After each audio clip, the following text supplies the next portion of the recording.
Hello listeners, welcome to Studio NIOS. I am Dr. Pooja Chopra. Today we will discuss school as an organ of society. School as an organ of society is an important topic. As we all know that school and society are closely interlinked. School and society both influence each other in many ways. Schools are the reflections of the society. According to John Dewey, society is a miniature community, an embryonic society. Education and schools are defined by social interactions. There is a transmission of culture. Let us first explore the concept of school and then we will discuss how society influences schools and play a significant role in the development of education system.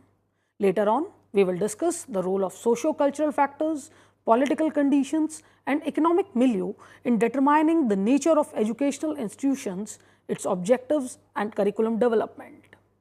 In this lecture, we will also discuss how education is used by the state or by the dominant sections of society to assert their power. School. School is defined as a subsystem of the larger system of the society. According to Thapin, 2003, school is a primary institution through which values and norms are constituted as well as reproduced.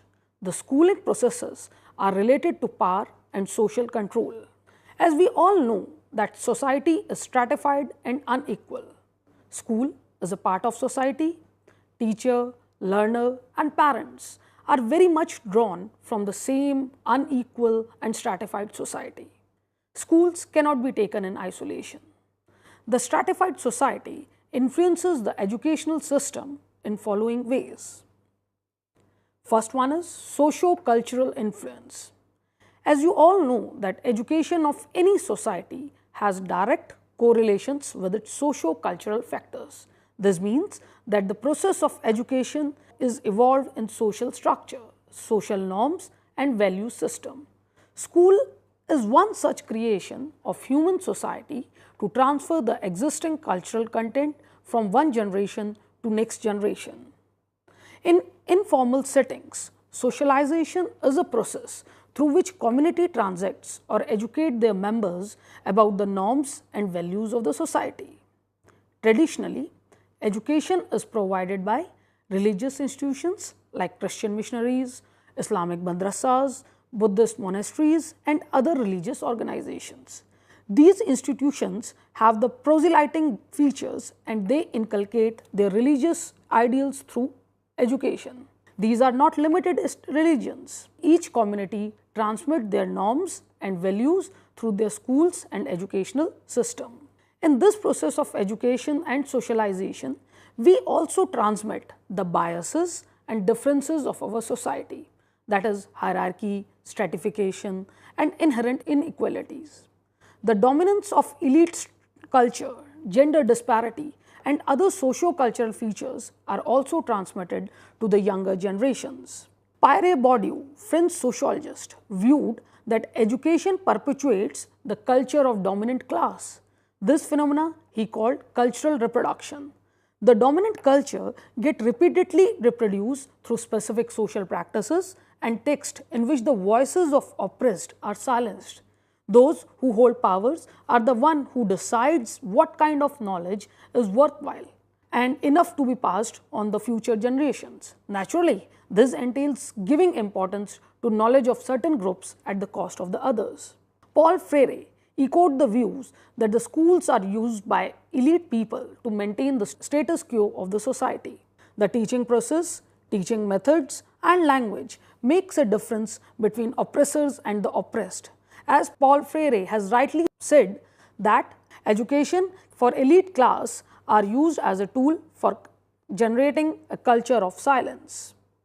Schools, while acting as moral authorities, preparing people for an occupation and in performing these roles, should not become subservient to the community's dominant class. Schools should be a place of social reconstruction, where critical thinking is nurtured and this would lead to the production and dissemination of knowledge that has a bearing on the needs of the people. And in doing so, it resists and counteracts cultural manipulation in favor of decentralization of control. Economic aspects. Equality of opportunities is a core value of democracy. Indian Constitution, as we all know, is committed in providing quality education to all of its citizens despite their class, caste and gender. Yet, it has becoming increasingly clear that equalization of opportunity is exceedingly difficult to achieve in the present scenario where there is a gap between haves and have-not. Due to this gap between rich and poor has been widened, we know that there are different kinds of schools serving different sections of people in society. Some cater to the elite and some cater to the middle class while other caters to the poor and the disempowered. There are also some schools that are established within the purpose of integrating cultural knowledge within school curriculum. It is commonly felt that children from schools for the elite and the influential develop cognitive skills and perspectives that equip them for better and privileged to succeed in the life. Therefore, economy of society is an important factor which has deep-rooted implications on educational development and human development of any region. Karl Marx considered economy the basic structure for getting power and dominance in society. Further, educational system also plays an important role in legitimizing control of the dominant section of the society. Thus, the economy can create wealth, but educational power can only make it sustainable and provide legitimacy in the society. Now, we will discuss about political conditions and its influence on education. The nature of state, political parties, its ideologies and policies direct the nature of the education system and its policy in society. Paul Freire called it as a political agenda of education. Democratic states profess ideals of democratic education development. However, inherent inequality is the weakness of these states. Indian democracy could not achieve the goal of common school system due to political lobbying, as business interests of the elite class are against the establishment of common school system. All democratic societies fail to provide education for all, particularly the deprived and marginalized sections. They could not have equal access to education owing to the differential status. As we all know that education favors the elite, as the elites are the one who forms the rules and policies of education. Contrary to this, socialist states claim for common education system, but inculcate their own political ideology rather than secular education. For example, communist regime of USSR and Nazi socialist principle of Germany are two best examples of this. In 1933, under Nazi German education system, schools were designed to mold children to get them unquestionably accept Nazi's doctrine. Similarly, USSR after 1917 used education to continue their communist agenda, and educational institutions become the place of political socializations rather than the search of truth. All kinds of knowledge could not be considered worth imparting. Political and economic considerations determine the validity or appropriateness of any knowledge. It is this validity of knowledge that decides its inclusion or omission from the curriculum framework. Educational aims have a historical character and they change over a period of time. For example, Britishers use education as a tool for dominating Indians ideologically, which strengthened their colonial rule. For example, Macaulay in his minutes of 1835 states that a single shelf of a good European library was worth the whole native literature of India and Arabia. Macaulay minutes also pronounce that any kind of spending on Sanskrit and Arabic learning would be a dead loss. The Macaulay stated, why we spend on the Arabic and Sanskrit colleges? It is not merely a dead loss to the cause of truth. It is a bounty money paid to raise up the champions of error.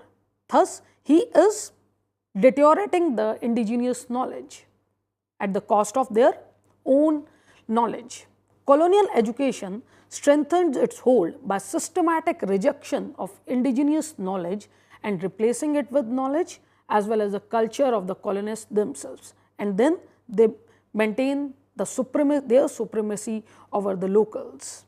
All these factors, namely socio-cultural, economic, and political factors, have a deep-rooted influence on the education system and its development. Apart from these three factors, the history of society, geographical context, and other complexities indirectly influences the education process and overall development of the society. Despite these influences, the differences in ability and family background of the children should be equally deserving of respect, equally worth of membership in the school community, and equally entitled to develop their unique potential. Let us summarize. Listeners, in this lecture, we have discussed that education and society have close association since inception of society itself. On one hand, education prepares individuals to perform different social roles in society, whereas on other hand, society and culture determine system of socialization and the nature of education to be imparted to its member. Each society, from simple to the complex one, has its own system of educating their young generation, and accordingly the education's institutions are developed.